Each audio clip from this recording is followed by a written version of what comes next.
Buenos días, compartimos el reporte número 287 del Ministerio de Salud de la Nación en relación a la pandemia por el nuevo coronavirus, la situación actual, las recomendaciones y las medidas implementadas.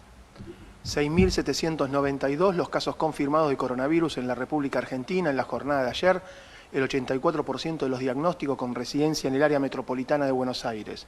4 provincias no han confirmado casos de coronavirus en la jornada de ayer.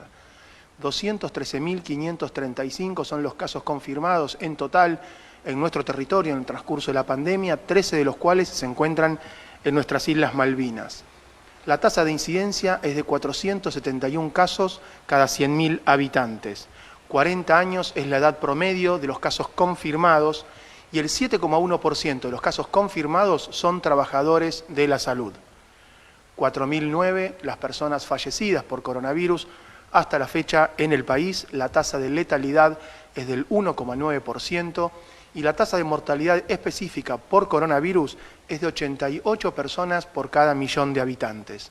La mediana de la edad de los casos fallecidos es de 75 años. El 56% de los casos confirmados se producen por transmisión comunitaria y las áreas de transmisión comunitaria en nuestro país no se han modificado con respecto a la jornada de ayer. 1.207 son los casos confirmados, las personas que se encuentran bajo cuidados de terapia intensiva en nuestro país, 81% de ellos en establecimientos de salud de la Ciudad Autónoma de Buenos Aires y la provincia de Buenos Aires. El porcentaje de ocupación de las camas en terapia intensiva por la patología COVID y por casos no COVID es del 56,6% a nivel nacional y el 66,4% a nivel del área metropolitana de Buenos Aires. Los recuperados en la fecha de ayer son 2.819 y alcanzan un valor total de 96.948. Representan el 45,4% del total de casos confirmados.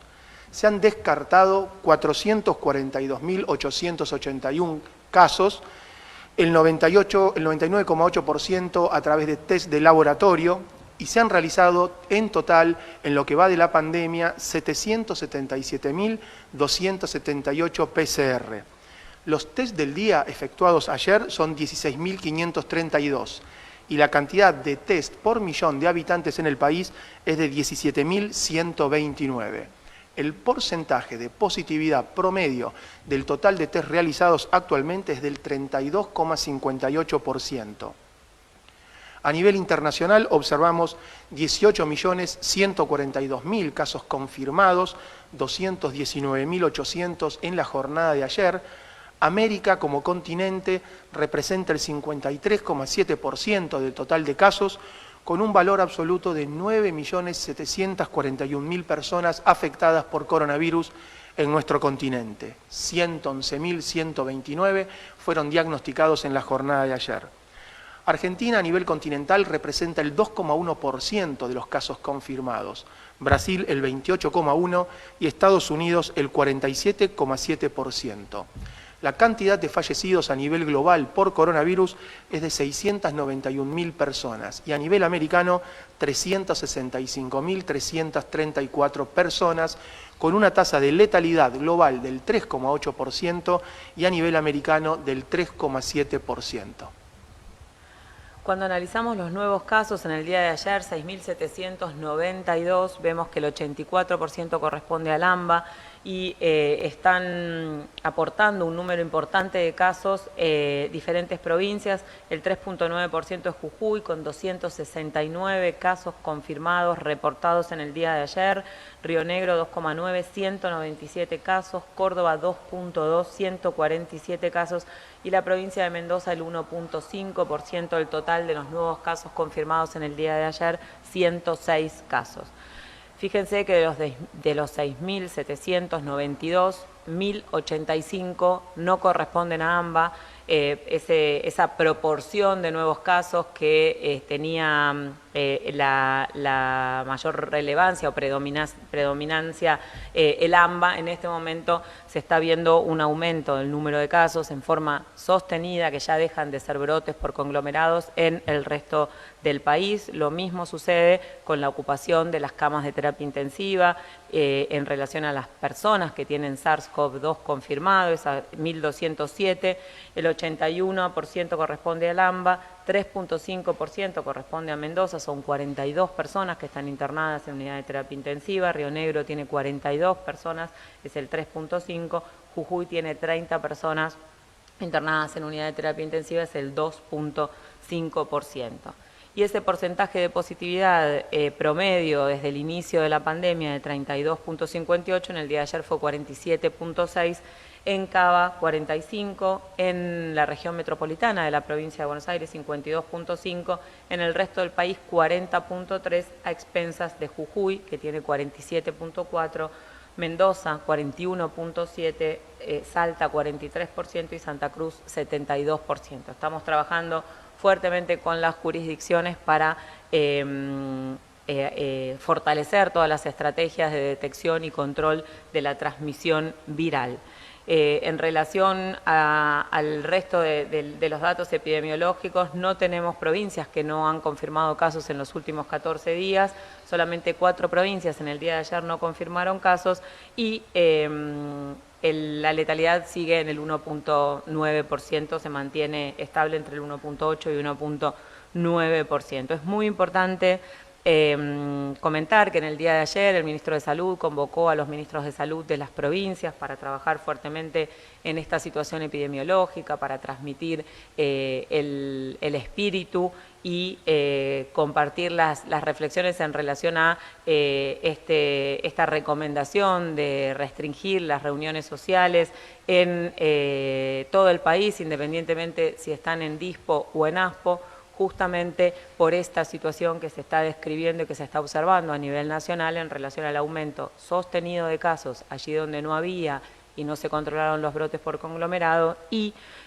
allí donde no hay casos, transmitirles nuevamente y fuertemente que las reuniones sociales son la principal causa y que si hay un ingreso de una persona con coronavirus, con SARS-CoV-2, en una situación de DISPO, de distanciamiento social preventivo y obligatorio, con una actividad importante desde el punto de vista productivo, comercial y económico y social, y no se cumplen las recomendaciones, la posibilidad de experimentar lo que están experimentando otras provincias es grande. Por eso, con mucha claridad, expresamos cuál es el motivo, el fundamento de esta recomendación, con el objeto de allí donde no hay casos prevenir la posibilidad de tener brotes. En ese sentido, se compartió con los ministros y las ministras de todo el país detalles puntuales en relación a este DNU que de vuelta compartimos en los lugares donde está autorizado el encuentro en algún bar, en algún restaurante, actividades recreativas y actividades deportivas con protocolo, pueden seguir haciéndose hasta 10 personas. Es solamente en los domicilios y en ámbitos privados y cerrados la recomendación, simplemente porque es el lugar donde es más difícil y es inclusive instintivo ese acercamiento, es más difícil cumplir con las recomendaciones y es por eso que se evidencia esta situación. Volvemos a recordar también la mediana de edad de infección 40 años, personas activas que están saliendo a realizar actividades esenciales, mediana de muerte 75 años, personas que tienen más riesgo de tener complicaciones y fallecer. Extrememos los cuidados, quienes salimos a realizar actividades, cuidemos a las personas que tienen más riesgo con esas medidas de distanciamiento social, de lavado de manos, esos 2 metros son fundamentales, el tapaboca, y a las personas que integran algún grupo que tiene mayor riesgo, también extremar los cuidados y estar muy atentos y atentas a no minimizar esa situación. En el día de hoy también vamos a compartir el trabajo que se hace en el Ministerio de Salud de la Nación a través de el Comité de Ética y Derechos Humanos COVID-19 que está trabajando desde el principio de esta situación y tiene ya trabajos y recomendaciones. Muchas gracias, doctor Maglio. Muchas gracias, secretaria. Nosotros brevemente voy a comentar 2 documentos que se presentaron justamente al Ministerio relacionados con el trabajo del Comité de Ética y Derechos Humanos. El primer documento, que pronto van a estar disponibles a través del sitio web del Ministerio, el primer documento tiene que ver con acercar al Ministerio recomendaciones generales y acercar algunos principios que creemos que son orientadores de cualquier política pública. Estos principios se vinculan con el respeto por la dignidad personal, por la promoción de la solidaridad, la cooperación social y la equidad. Se alienta también a que cualquier estrategia esté anclada también en términos de transparencia, que promueva la confianza pública y que básicamente, como decía la secretaria, tengan que promover la ética de la responsabilidad individual y colectiva justamente para mitigar las consecuencias de la pandemia. También se han abordado distintos conflictos que se presentan en el transcurso de la pandemia. Uno de ellos tiene que ver con lo que se ha denominado la infodemia y el derecho a la información. Nosotros creemos que aquí es clave que los comunicadores estén debidamente capacitados, que se chequeen siempre las fuentes de la información y también que se observe muchas veces la presencia de conflictos de interés detrás de estas falsas noticias o fake news. También otro de los conflictos que se suelen presentar están vinculados al uso de datos sensibles, de datos de salud, en los dispositivos digitales o las aplicaciones que se utilizan para el seguimiento estrecho de contactos o para estrategias de salud pública vinculadas a la contención, y allí proponemos medidas de seguridad y de resguardo de la privacidad de esos datos sensibles.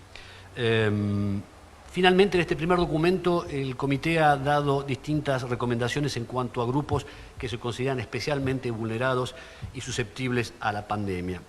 En primer lugar, también lo que se promueve es la necesaria priorización también de atención de situaciones de salud que no deben estar veladas por la priorización de la pandemia. Aquí nos referimos a focalizar estrategias de atención primaria, de prevención, el tratamiento y la asistencia de enfermedades crónicas no transmisibles y también de sectores vulnerados que son sectores vinculados a la pobreza, a la indigencia, personas en situación de calle, niños, niñas y adolescentes, adultos mayores, grupos que realmente nos preocupan. Y una de las preocupaciones centrales también está referida a los trabajadores de la salud. Y esto lo digo a título personal. Yo ya he visto y ya dejamos de escuchar las cacerolas y los timbres y los aplausos a las 9 de la noche. Yo entiendo que aquí pudo haber un cansancio, pero imagínense ustedes si nos cansamos de aplaudir lo que deben sentir miles y miles de trabajadoras y trabajadores de la salud que siguen poniendo el pecho día a día, que siguen exponiendo su integridad y asumiendo los riesgos del trabajo. Por eso pensamos que es absolutamente imprescindible el reconocimiento del trabajo de miles de trabajadoras y trabajadores de la salud. Finalmente, el segundo documento es un documento largamente esperado por muchas instituciones de salud, por muchos trabajadores de la salud y por muchas asociaciones científicas, que tiene que ver con el establecimiento de criterios de asignación para recursos escasos en el caso en que la demanda exceda, que exista sobresaturación de los sistemas de salud. Esperemos que esto no ocurra, pero también pensamos que es importante que el Ministerio pueda contar con estas herramientas para que no se tomen decisiones en soledad, en un marco de improvisación, en un marco de anomia y de incontinencia institucional. En este sentido, el informe que se presentó al ministro establece dentro de los criterios de priorización que el derecho a la salud es un derecho esencial, es un derecho universal, que no puede ser cercenado, que todo el mundo tiene derecho a los mejores estándares de salud disponibles, que toda vida es una vida que merece reconocimiento, que no se deben establecer estrategias de priorización basadas en la edad o en consideraciones sociales, en que debe haber sistemas de transparencia, de información. Las personas, los pacientes de la comunidad deben saber cuáles son los criterios de asignación y de priorización de recursos. En este sentido, se establecen y se recomiendan también distintas etapas de priorización en la atención.